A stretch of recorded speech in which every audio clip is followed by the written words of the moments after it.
Ketika diceritakan kisah Nuaiman tersebut dengan Suwaibit, Rasulullah tertawa sejadi-jadinya sehingga gigi geraham Rasulullah SAW nampak di wajah mata para sahabat.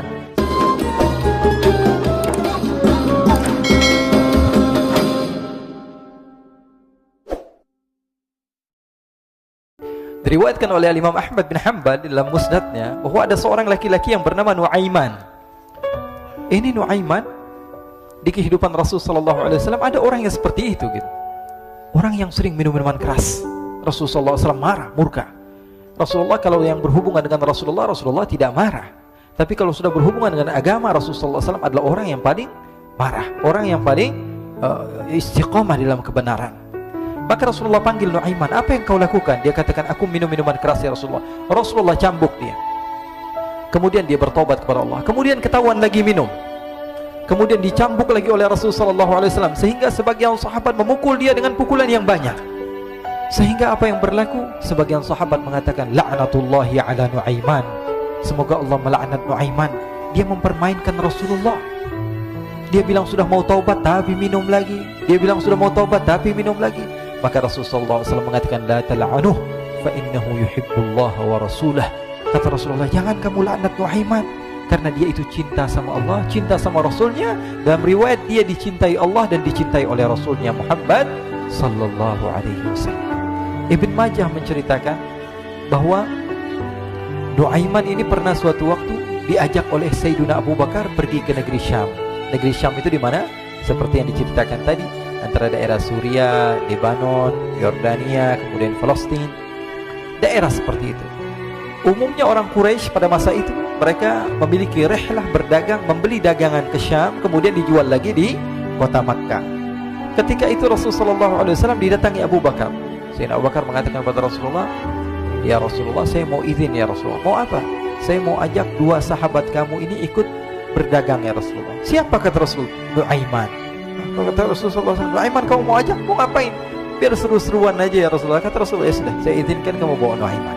Ketika itu Sayyidina Abu Bakar membawa Nuaiman sama satu sahabat namanya Suwaibit ibn Harmalah. Siapa namanya? Suwaibit ibn Harmalah. Ini sahabat Rasulullah SAW yang memiliki sifat yang berbeda-beda. Kalau Nuaiman ini aneh. Pernah Rasulullah SAW dibawain makanan banyak, dikasih Rasulullah, dikasih sahabat semua. Semuanya sudah makan, tiba-tiba si Nuaiman ini, sahabat Nabi Nuaiman mengatakan kepada Rasulullah, ya Rasulullah, ini yang penjualnya, tolong kau yang bayar ya Rasulullah. Makanan udah habis.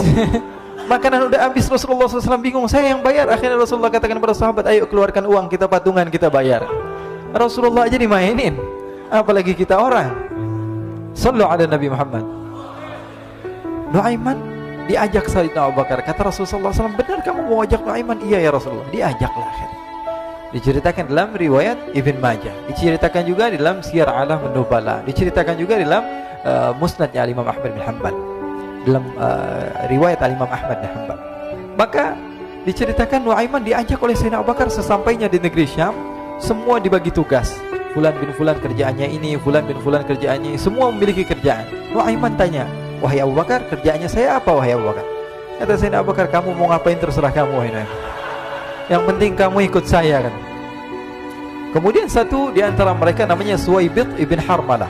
Ditanya oleh Sayyidina Abu Bakar, wahai Suwaibit, kamu mau kerjaan apa? Kata Suwaibit, terserah kamu wahai Abu Bakar. Kata Sayyidina Abu Bakar, kamu menjaga makanan, karena saya tahu kamu ini adalah orang yang senantiasa menjaga amanah. Suwaibit ini kalau disuruh maju dia maju, disuruh mundur dia mundur, disuruh ke kanan dia ke kanan, disuruh ke kiri dia ke kiri. Orang yang ikut aja.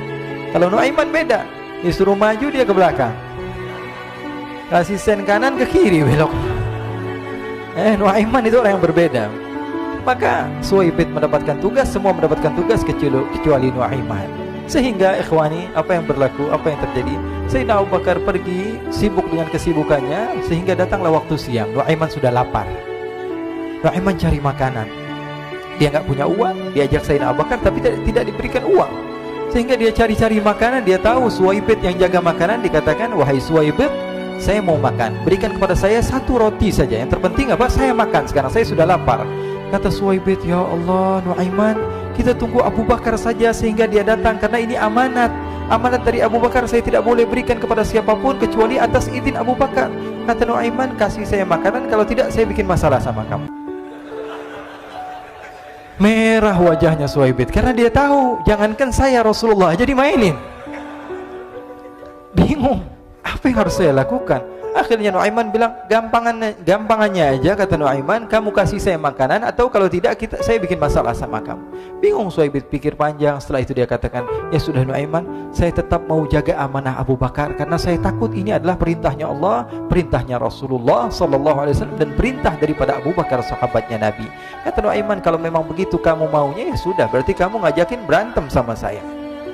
Nuaiman pergi ke pasar, dia cari-cari tempat penjualan hamba sahaya. Dia lihat-lihat beberapa hamba sahaya, ini berapa harganya? Ini katanya 10 qalanis. Ini berapa? Ini harganya, hitungan orang zaman dahulu, kita sih hitung seperti dirham, berapa ratus dirham gitu, 200 dirham. Yang ini berapa? 300 dirham. Yang ini berapa harga hamba sahaya? 300 dirham. Harganya antara 300, 200 sampai 100. Kemudian Nuaiman mengatakan kepada penjual hamba sahaya tersebut, saya punya juga hamba sahaya, tapi saya jual cuma 20 dirham saja, murah. Katanya, apa benar ada hamba saya harganya segitu? Iya, karena dia punya aib, ada kekurangan. Apa? Nanti kalau kalian tangkap, dia bakalan teriak, saya ini bukan hamba sahaya tapi orang merdeka. Akhirnya semua orang berkumpul mau beli. Ini Nuaiman sama Nuaiman diajak ke Suhaibit bin Harmalah tadi. Kata Nuaiman, itu ada orang yang berdiri sedang menjaga makanan, itu hamba sahaya saya, tangkap saja. Oh baik. Diberikan uang 20 dirham, dimasukkan oleh Nuaiman ke kantongnya, kemudian Suhaibit ditangkap. Ketika ditangkap, Suhaibit teriak, saya bukan hamba saya orang merdeka. Maka orang-orang tersebut mengatakan, saya sudah tahu kekurangan kamu. Ini memang kekurangan kamu, memang kamu, tapi saya tidak perlu dengan bacot kamu, yang penting kerjanya kamu gitu. Ya kan hamba saya untuk apa? Untuk kerja, mau dia ngomong apa, mau ngomel terserah, yang penting dia mau kerja. Akhirnya ditangkaplah Suhaibit dan dijual di pasar. Nuaiman punya uang banyak ini. Dia beli makanan, dia beli minuman, dia beli hadiah buat Rasulullah. Dia beli macam-macam di negeri Syam ini. Waktu itu adalah superpower, adidaya Romawi. Pada masa itu semua barang mahal, tapi Nuaiman banyak uangnya. Dia belanja ini, belanja itu, sehingga Sayyidina Abu Bakar pun pulang. Ketika Sayyidina Abu Bakar pulang, Sayyidina Abu Bakar cari, mana ini Suhaibit?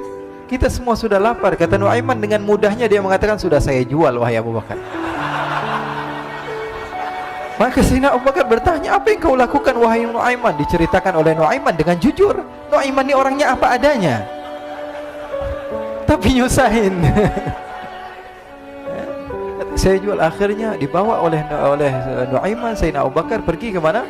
Ke pasar, lalu dibeli lagi oleh Sayyidina Abu Bakar As-Siddiq Suhaibit yang tadinya orang merdeka menjadi hamba sahaya sebentar, kemudian dibeli lagi oleh Sayyidina Abu Bakar. Pulang ke Madinah, kisah ini diceritakan di hadapan Rasulullah SAW. Maka perawi mengatakan, fadhahikan nabiyyu hatta badat nawajidhuhu.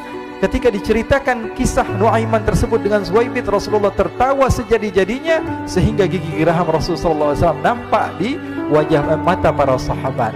Sehingga perawi lain mengatakan 1 tahun berlalu Rasulullah, setiap ada tamu yang datang pada Rasulullah, Rasulullah akan ceritakan kisah Nuaiman menjual Suhaibit tersebut.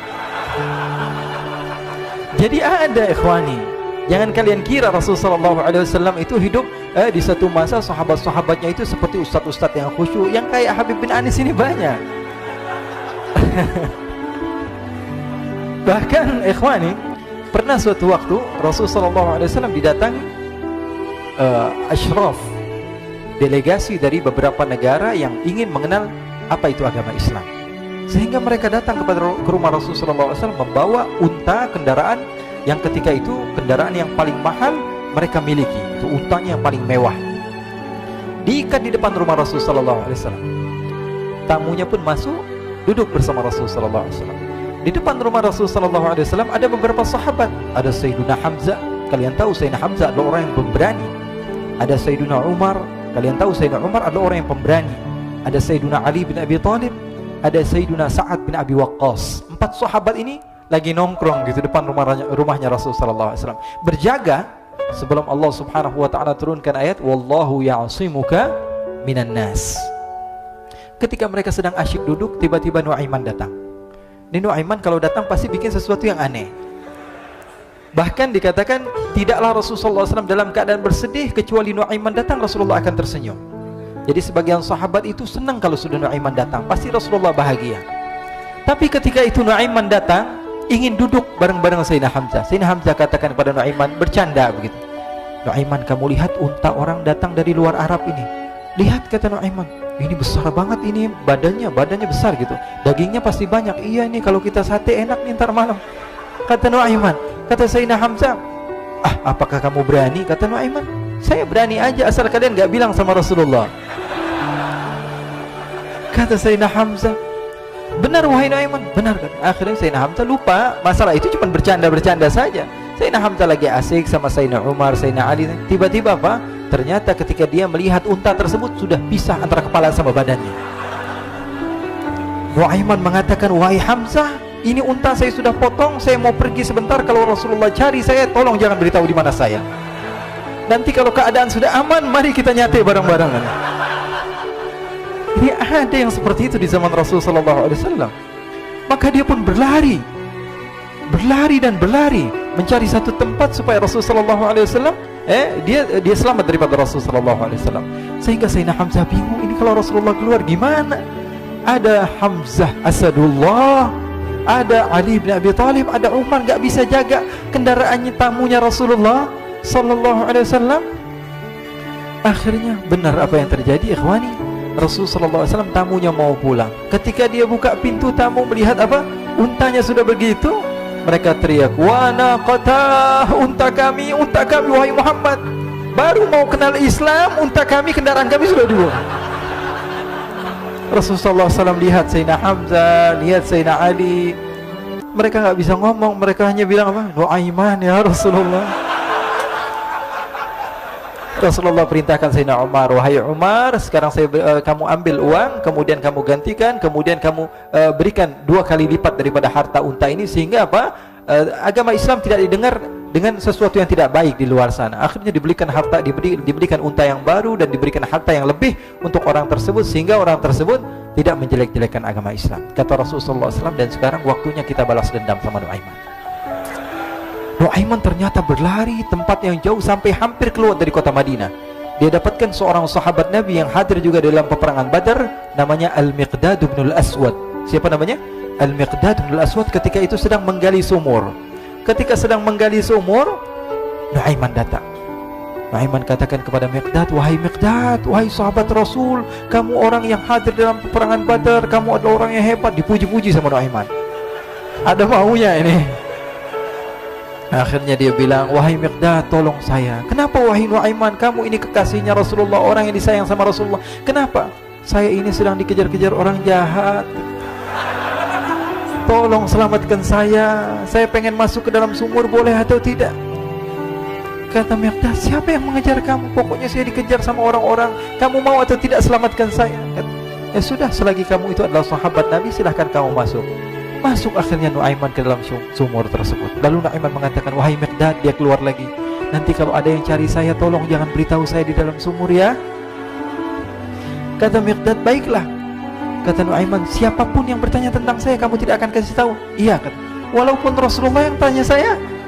Katanya, enggak mungkin Rasulullah datang ke tempat sejauh ini. Iya, walaupun Rasulullah. Akhirnya masuk Nuaiman. Setelah beberapa menit, Rasulullah dan rombongan benar datang.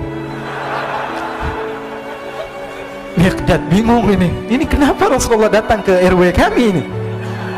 Ada apa ini Rasulullah sampai sejauh ini? Ditanya, ya Rasulullah, ada apa ya Rasulullah? Kata Rasulullah, saya cari Nuaiman. Di mana Nuaiman? Inna lillah, kata Miqdad. Nggak dijawab ini Rasulullah. Kalau dijawab saya ingkar janji. Akhirnya apa dia katakan? Wahai Rasulullah, mata saya tidak memandang kepada Nuaiman, tapi tangannya nunjuk ke dalam sumur. Sahabat. Apa dia bilang? Mata saya tidak melihat kepada Nuaiman, tapi tangannya nunjuk ke sumur. Akhirnya dibuka sama Rasulullah, Nuaiman muncul. Kata Rasulullah, Nuaiman, kamu bikin malu saya, wahai Nuaiman. Ya Rasulullah, yang bersalah bukan saya, tapi orang yang mencari saya bersama kamu ya Rasulullah. Akhirnya Rasulullah nengok siapa, ternyata Nuaiman sudah lari kabur. Sallu ala Nabi Muhammad. Kisah-kisah seperti ini sebenarnya banyak sekali ya. Ini menunjukkan kepada kita bahwa kehidupan Rasulullah itu begitu indah. Rasulullah SAW, kalau kamu mau menjadi orang yang baik, contoh Rasulullah. Mau menjadi bapak yang baik, contoh Rasulullah. Mau menjadi pemimpin peperangan yang baik, Rasulullah. Mau menjadi murid yang terbaik, contoh Rasulullah. Bagaimana akhlak Rasulullah. Mau menjadi suami yang baik, contoh Rasulullah. Dalam segala hal, apapun itu, Rasulullah SAW adalah makhluk yang paling terbaik.